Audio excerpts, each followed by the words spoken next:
sing lakoni bid'ah. Lah sing diarani bid'ah ya ora trimo pisan, malah gawe hadis palsu. Fadilail wiridani malah palsu hadis. Sajane cara padha warase ngoten ora perlu debat bulet ngoten. Padha warase lannya kono nganggo kapasitas ulama, kita pakai kapasitas apa? Ulama, terus kita diskusi baik-baik. Di kula baleni malih nggih, kenapa kalimat thayyibah disebut kalimat baqiyah? Dalam Al Quran wal baqiyatus sholihat. Baqiyah itu sesuatu sing abadi. As-sholihatu sing layak, sing apik, sing selalu duwe eksistensi. Soleh maknane layak. Layak iku mergo wujud. Ya kula baleni malih tak wari filsafat ilmu hakikat. Sing darani layak ku sitok mergo wujud. Nak barang ora wujud itu jenenge dilafadzno tapi mboten layak.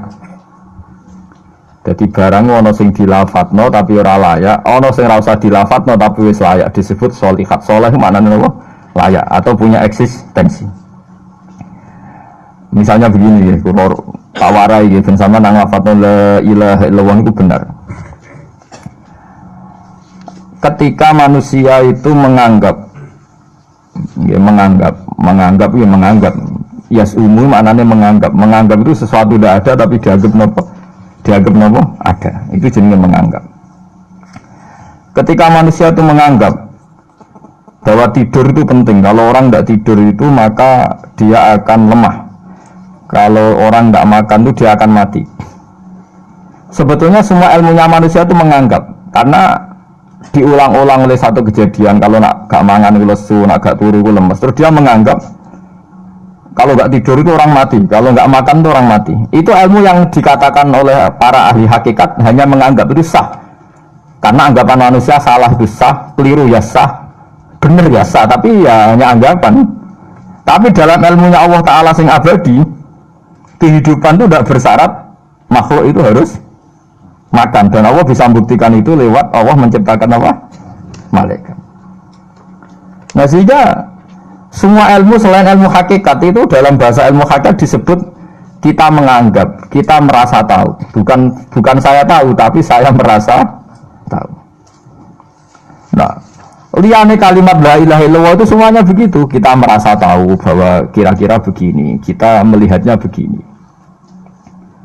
Tapi sing hakikat, sing gak bisa dibatalkan bahkan oleh malaikat sekalipun, niku namun kalimat la ilaha illallah. Nane disebut kalimatu haqqin 'alaiha nahya wa 'alaiha namut wa 'alaiha nufatu insyaallah taala minal amin. Karena yang dikatakan hidup itu roh. Roh itu tidak butuh makan.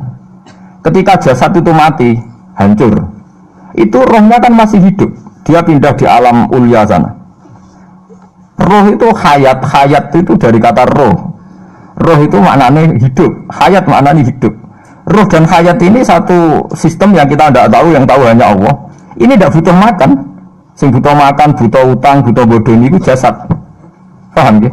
Roh rata utang, rata badeknya BPKB, paham ya? Tidak melok-melok dia. Makanya ketika jasad kakean pola itu roh nyesal. Kok ngatasnamakan saya demi hidup sampai di ruang utang-utang wong, di ruang yuri bulat. Toh saya bisa hidup tanpa hutang. Lah itu manusia itu aneh. Makanya disebut alam rohaniin itu sudah. Nah ketika kita mati itu kan yang mati itu jasad. Jasad itu mati, rohnya sowan Allah. Tapi kita secara bodoh mengatakan kita mati. Yang mati itu siapa? Hanya jasad kita, roh kita tidak mati. Yang sowan Allah itu roh kita. Tapi kita bilang kita mati. Ya berarti kita bilang kita mati, ya kita mati. Menurut bahasa manusia kalau kita sudah tidak ambekan, tidak makan, tidak minum, disebut kita mati. Tapi alhamdulillah kita ini mukmin, meskipun bahasakan kita mati terus bahasano mungkin disepunten pangeran niki ruhe nembe sowan, mungkin diwelas. Intinya dia ini ramuni mati. Paham ya? Makanya malaikat ngrungokno pidatone kiai sing lepas jenazah yo bingung. Perkarane dilepas ning pun mati, mboten saged napa-napa, ra iso njuk sepuro jenengan, ra iso salat, monggo kita salati. Iki sedongakno sakniki ruhe sowan pangeran mugi-mugi selamat. Jare mati, jare sowan. Sowan kan artinya mlaku-mlaku sowan kan. Nah, tapi misalnya gue bahasana nganggo ilmu sing ekstrim kados kula, nganggo ilmu kelas berat kan malah digulung akeh. Bahwa jasad ini mati, ini tidak penting karena jasad rohnya masih hidup. Maka kita tidak perlu nyolati mayit karena tidak pernah ada mayit karena rohnya masih hidup. Nah, kan dianggap edan bareng kan. Makanya sebaiknya orang ilmu hakikat itu tidak perlu jadi kiai, soalnya kayak kula itu jadi ulama tapi rasa jadi nopo. Ya, jadi kiai sampai anak sing ora paham detail-detailnya alam roh sampai alam nopo? Alam nopo? Jasad. Nah, itu keliru itu penting karena kalau tidak keliru itu tadi. Paham sih kalau maksudnya. Nah, itu disebut.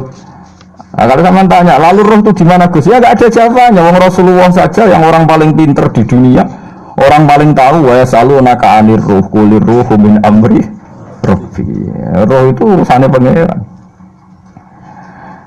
Makanya kalau sekarang sampean pertanyaannya gini. Waktu balik guyonane Siti Jenar. Siti Jenar itu ya ono pinter, ya ngawur tapi ono pinter. Dene iku ora tau salat. Sing salat ruhe jare. Dadi ora tau sujud, sing sujud jare ruhe. Yen darane wali songo iki goblok. Wali songo iki gobloke ra karuan jare Siti Jenar. Wong kon salat, bathuke nganti ngecap jare Siti Jenar. Lah nek sing ngecap bathuke sok ben fisik iku hancur, pas ketemu Allah seksine apa? Jare Siti Jenar ke jangan ketemu pintu. Kok jasad kita ini hancur. Misalnya kayak ngandalo batuk ngecap, jasad ini kan hancur. Sungguh kesuwan pangeran rohem. Roh itu kon sujud ae ora usah awam. Mana akhirnya nak wae salat terus mendengar jare salat. Sing ada teng pintu-pintu ini. Nah semua syariat terangno ora iso. Rata-rata kiai syariat kan ra pinter hakikat. Mau ngamuk ngono to murtad. Nah ngamuk to. Hasil wong syariat kan apa? Ngamuk. Ngamuk stresan rangel ngamuk. Ya akhirnya gak sambung kan. Akhirnya gak sambung. Tapi saya pastikan ajaran Kak Siti Jenar itu sesat. Sesatnya adalah wali-wali yang alim, termasuk wali songo yang alim itu bilang begini. Ketika batuk kita dikokon sujud ning pangeran, kita sujud itu sebetulnya bukti bahwa fisik kita itu tunduk sama perintah roh. Karena roh kita sujud, roh ini menyuruh fisik kita juga ikut sujud. Jangan jadikan fisik ini rivalnya roh. Itu kita gobloknya Siti Jenar. Kalau roh kamu sujud, fisik kamu tidak sujud, namanya rivalitas. Berarti kowe di jisim, di wadak sing ra nurut roh. Berarti rivalitas. Lalu jasad kamu itu sing mimpin sapa kok gak nurut tuh. Lah ini mulane sing rodok-rodok Siti Jenar tobat mulai detik ini Pak. Karena ya buatan tak ajak mikir sama paham ya. Jadi ini permainan ilmu kelas tinggi paham ya. Kayaknya nggak tahu mikir toh. Lihat diwarai kok. Ben kok alhamdulillah aku fase. Paham ya. Paham ya. Makanya andaikan malaikat itu kok sujud ning Nabi Adam ketika Allah nyuruh, "Hei para malaikat, saya menciptakan manusia namanya Adam. Setelah jadi maka kamu sujudlah." Itu malaikat sujud. Sujudnya malaikat bukan karena nganggap Nabi Adam itu Tuhan atau makhluk yang istimewa, enggak, karena perintah Allah disuruh sujud. Malaikat enggak perlu tanya maknanya sujud ke Adam itu apa, enggak perlu, pokoknya karena Allah nyuruh ya sujud, paham ya? Setan pakai rasional, ngapain sujud Adam? Bodoh-bodoh makhluk. Mulanya orang aliran yang sesat malah darani malaikat sama iblis itu tauhidnya tinggi iblis. Karena malaikat diuji disuruh sujud sama Adam, makhluk mau, terjebak dia sama permainan Tuhan. Apa itu? Cari malaikat terjebak tes-tesane pangeran. Iblis lebih pinter perkara nera gelem sujud. Berarti dia mau gelem sujudnya namun kalian Allah. Lha kok ono sesat kok. Wong kok nganggur nganti ngono, maksudnya mikire kok ngono. Mulane sing do diutang dosa mlu apik timbang sing dipikiran ngene iki, paham ya? Paham ya? Jadi malaikat terjebak permainan Tuhan, jadi dites gak lulus ya. Itu ngeri kalau nuruti alun-alun ngoten. Yang benar adalah setan itu dianggap keliru. Karena dia tidak punya otoritas pikiran. Dia ini ora wujud. Hakikatnya setan malaikat gak wujud. Wujudnya diwujudno Allah. Nak wujudnya diwujudno Allah, apa wae sing dadi dawuh Allah kudu sami'na wa ata'na. Karena dia tidak bisa menjadi rival Tuhan. Makanya kalau kita diperintah Allah langsung lakoni, gak usah gawe rivalitas. Mulai pada bahasane ke kon mangan wis areng nak Allah ngutus mangan wis mangan ae. Nang kok wargen begitu wis kan mangan. Nek mangan ora mangan, pokoke kon nurut. Nah itu kelirunya Siti Jenar. Dia lupa bahwa dengan mengatakan jasadnya tidak perlu sujud, mergo ben Siti hisab roh, dia bikin rivalitas antara roh dan jasad. Mulai nanti mau aliran Siti Jenar mulai yang versi Arab sampai versi tulisannya wong bingung-bingung itu, sing luwih dulu Siti Jenar timbang Wali Songo. Bahkan dalam cerita itu seakan-akan Wali Songo kasut, mergo jare Siti Jenar dipateni wangi terus diganti asu macam-macam lah ceritanya. Mula nu peneliti ra kabeh, kula ra kaya Mustofa ni ra apa ya ngono. Gak jelas roe tapi jelas dadi kiai ini ndek. Enak ngoten niku. Dadi ya ana wong ilmune ra pati akeh tapi jelas di kiai no. Kula ilmune akeh ra pati di kiai no. Jadi kekeliruan-kekeliruan ini mergo ngoten niku. Memang ilmu hakikat itu jelimet. Tapi sampean harus saya latih. Oke, sampean ngaji ngene yo suwi tuwa supaya kenal sithik-sithik. Lah makanya nanti menghilangkan barang batil itu mudah sekali. Karena barang batil itu hakikatnya enggak ada.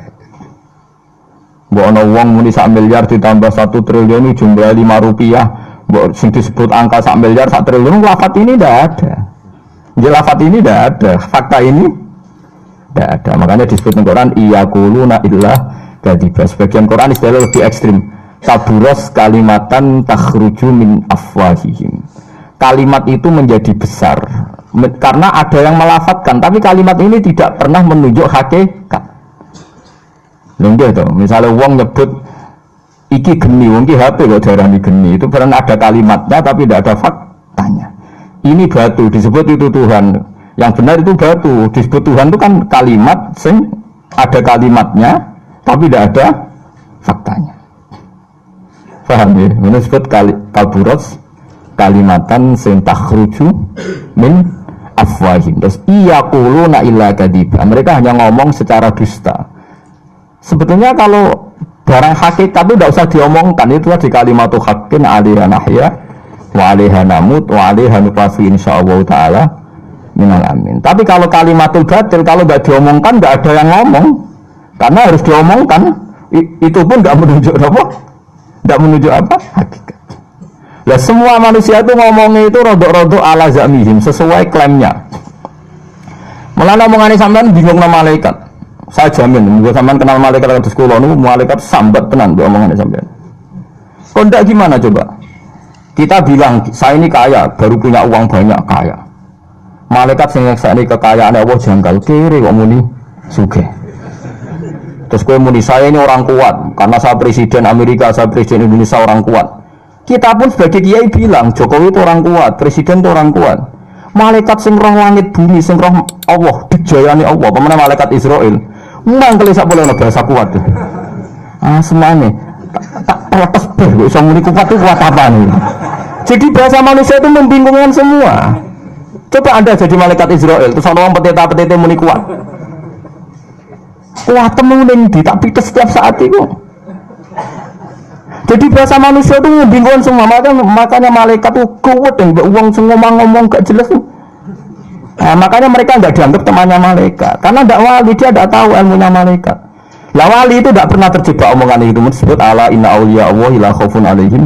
Walaupun sampai disebut nanti diantara hasil wali itu kalau meninggal tatanazzalu alaihimul malaikatu alla takhafu wala tahzanu wa absyiru bil jannatil lati kuntum. Terus malaikat-malaikat yang di langit semuanya bilang pada wali ini nahnu awliya'ukum fil hayatid dunya wa fil akhirah. Saya ini mitra kamu, saya ini teman kamu baik zaman kamu di dunia maupun di akhirat. Karena bahasanya wali dengan bahasa malaikat itu sama. Enggak pernah merasa kuat, enggak pernah merasa hebat karena malaikat itu tahu yang hebat itu Allah, tahu betul dia. Apalagi temannya Israel tahu betul. Paham ya? Wali itu yang meniku bahasa di siga sambung. Disebut nahnu awliya, agak tahu tuh paham Quran kados kula. Namanya ngaji. Wis kerepean lah pokoknya paham. Lah bahasa manusia ndak wali itu bingung kan malaikat karena tadi kita bilang presiden itu orang kuat. Ini orang kuat. Padahal malaikat yang bagian mitosnya Allah ini janggal, kuatnya nanti. Apalagi malaikat yang nyekseni alam malakut, alam yang langit. Yang zaman saya kira sinau planet mawon lah. Planet Mars itu kayak gini, Platurus gini. Delok bumi planet paling kecil. Wong bumi planet paling kecil kok penduduknya paling kuat tuh piye kamu sih? Paham ya? Wes bumi paling kecil digoni wong miliatan. Terus untuk mau sepiro? Mau untuk kok terus kuat itu kuatnya nanti. Berarti sama membahasakan orang kuat juga gak sido bener. Orang itu ilmuwan, orang paling pinter di dunia. Pinternya nanti. Misalnya yang rasa pinter karena ini bisa menemukan komputer, bisa menguasai sak dunia. Peneliti handal ngene jari malaikat. Umpama ke roh ilmu sak bumi iku roh Mars. Aku sing nata Mars, tukang Joko. Artinya umpama ke roh tenan bumi iku roh planet lain dan kehidupannya di sana. Apa meneh alam malakut, alam roh. Misalnya alam kematian itu butuh ilmu 99, alam dunia mau butuh sitok. Ngendikane Nabi bandingan ilmu dunia sampai akhirat itu 99 banding 1. Satu dibagi bangsa dunia. Mulane Nabi Musa rawes nabi, salah ngomong pangeran tersinggung, nek urusan lafaz ngono iku tersinggung. Nabi Musa ras kekasih pangeran. Mulane nak sampean ngaku ngerti kudu ngerti, nak kowe ora ngerti maksudnya. Paham ya, dadi besok mulai saiki nek kowe muni ngrasa ngerti, maksudnya ngerti nak kowe iku ora pati ngerti. Dadi diterusno. Dadi sampean atape malaikat Israel. Tak goblok kok ngerasa ngerti. Ya saya tahu bahwa kita orang lemah terus dan gak tersinggung dan paham. Nabi Musa itu suatu saat dia khutbah. Ini ta'alat ilmu hakim. Nanti setelah itu sama baca kitab yang saya ajarkan di sini gampang. Khutbah dia karena merasa alim betul. Ada orang tanya, ya kalimah Allah ya Musa, man a'lamu ahlil ardi. Padahal yang tanya itu sudah benar. Man a'lamu ahlil ardi. Menurut anda orang paling alim di dunia itu siapa? Fil ardi, yang di bumi ini siapa? Pertanyaannya kan, siapa yang paling pintar di bumi ini siapa? Nabi Musa jawab, ya anak saya. Itu pangeran tersinggung. Di semua riwayat kitab-kitab hadis sahih disebut Islam yaruddal ilma ilaihi, karena Musa tidak bilang yang paling pintar itu Allah. Padahal Musa nggak pernah terlintas bahwa dia rivalnya Allah atau sawah karuan lah, corong Jawa itu Allah karuan, jadi tidak perlu dibakas. Mulanya orang Jawa itu saking suwene meninggal suwe bakas Allah. Angger lara nemen wis donga njaluk Allah. Ora iki jele goroban ya, tapi nek Allah ngersakno mari wis suwe. Dadi suwe-suwe lafaz Allah dianggap wis suwe, dadi repot wong Jawa. Akhirnya malah ra bakas napa? Allah. Akhirnya Allah tersinggung. Ketika tersinggung langsung saat itu juga Allah negur. Bala ya inna abdi, kata Allah, Musa kamu salah, saya punya hamba yang lebih alim ketimbang kamu. Dasar Nabi Musa penasaran, kok ono wong luwih pinter. Ya Allah, saya harus bertemu dia. Kok iso ono wong luwih pinter timbang aku? Nah, tenan akhirnya be Allah dipertemukan be Nabi Khidir. Cara wong ahli kungfu nganggo 3 jurus tebak-tebakan Nabi Musa ora tau menang. Ora usah nganti 10 jurus.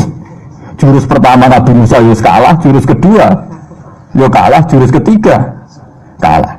Mulane dari Nabi Khidir pertama ketemu Nabi Musa niku ya mulane Nabi Khidir seneng nglamun.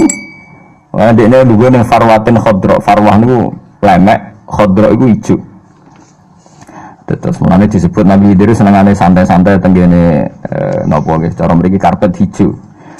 Tapi di sini orang karpet mbok bantah turune nang ndi malah repot terus. Angel ngaji mbek Mu'tazilah wae angel.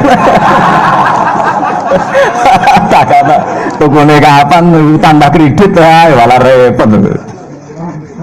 Padahal zaman akhir gede barang kas apa kredit karpet tukune ning ndi. Zaman akhir uang tukang analisis, tagane itu sepeda motor untuk duit konti. Urus iki kok pangeran tak kono konti. Mulane wong alim mesti ning dunya dianggap goblok. Kulo nak ditanggung larat, tuku mobil, tuku sepeda motor, kulo ora janggal. Kulo niku wong mukmin, wong alim, dadi pikiranku sebenarnya anak ngersakno piro wene. Tapi wong analisis cerdas ora sing ngono. Kok bisa gaji segitu beli mobil? Dadi wong alim kok dijak ilmu. Nah, akhirnya kalau kulo masih jadi bodoh. Gus Baik ora jagal lho nang ngono. Lah kuwi wong alim ora jagal dunya jagale ning ndi? Cara aku nek pengiran ngersakno ora ana sing mokal. Paham? Tapi saya ahli analisis itu sudah kepinter. Dari mana dia dapat itu? Sengro paling kredit, sing untuk hasud sederhana, hasud sederhana. Nah hasudnya kelas tinggi, wah paling make up tuh, paling rental dan darani sugar semacam-macam. Tapi lucunya neng ilmu manusia, sing pinter analisis sudah kepinter. Nah neng ilmu wali ora omongan ra penting. Mergo wali langsung eling Allah, isi ngono iku kersane pangeran, berkah isi ngono iku kersane pangeran. Tapi kita sing dianggap bodoh. Lah aksaru ahli jannah al-bulhu, age-age bodoh swarga bodoh-bodoh niku. Mesti bodoh kaya kula niku ora bodoh sing. Ora bodoh supermanen niku bodoh. Oh ana niku wong sing bodoh cara Allah iku malah pinter-pinter cara dunya. Nah cara kula ya ora jangka lha marah suke terus ana kiai kadang-kadang maksiat, ana preman ujug-ujug tobat kula ora jangka. Nah wong kan jang kiai kok ternyata berbuat gini. Ana wong preman kena kula ora jangka. Innal huda wah ya wis ngono kan gampang. Pancen lagi entuk daya. Nah ana kiai kok kepleset maksiat ya nek cara kula model bodoh. Ini sepanjang orang nabi, orang maksum wis ben salah. Kenapa? Sebabnya apa? Mesti ada sesuatu. Wali dijak ngomong pintu ini kan ra iso. Akhirnya kita sudah anggap bodoh. Maksudnya aksaru ahli jannah al-bodoh. Akhirnya menurut aku bodoh ini ki orang bodoh permanen ku mau ya lagi. Lho sampean tak terang kok kita ora ikhlas.